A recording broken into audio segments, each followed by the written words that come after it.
कभी जब मैं आसमां पर चमकते हुए सितारों को देखता हूँ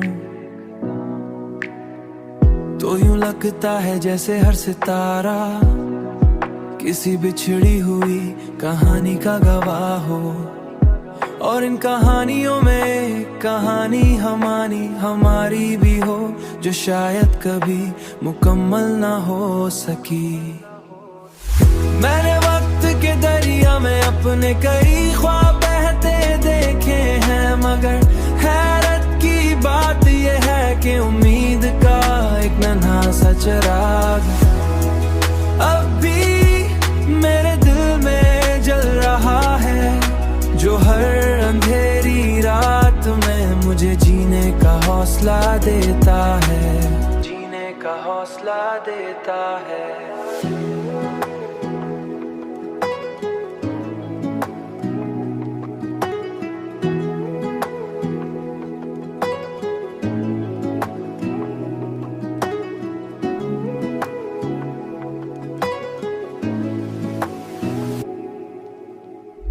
मैंने वक्त के दरिया में अपने कई ख्वाब बहते देखे हैं, मगर हैरत की बात यह है कि उम्मीद का एक नन्हा सा चिराग अब भी मेरे दिल में जल रहा है, जो हर अंधेरी रात में मुझे जीने का हौसला देता है।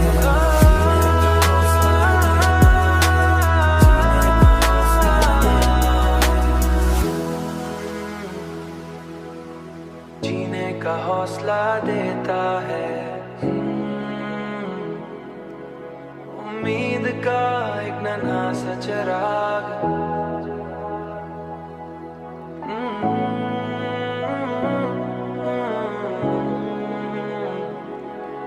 हाँ।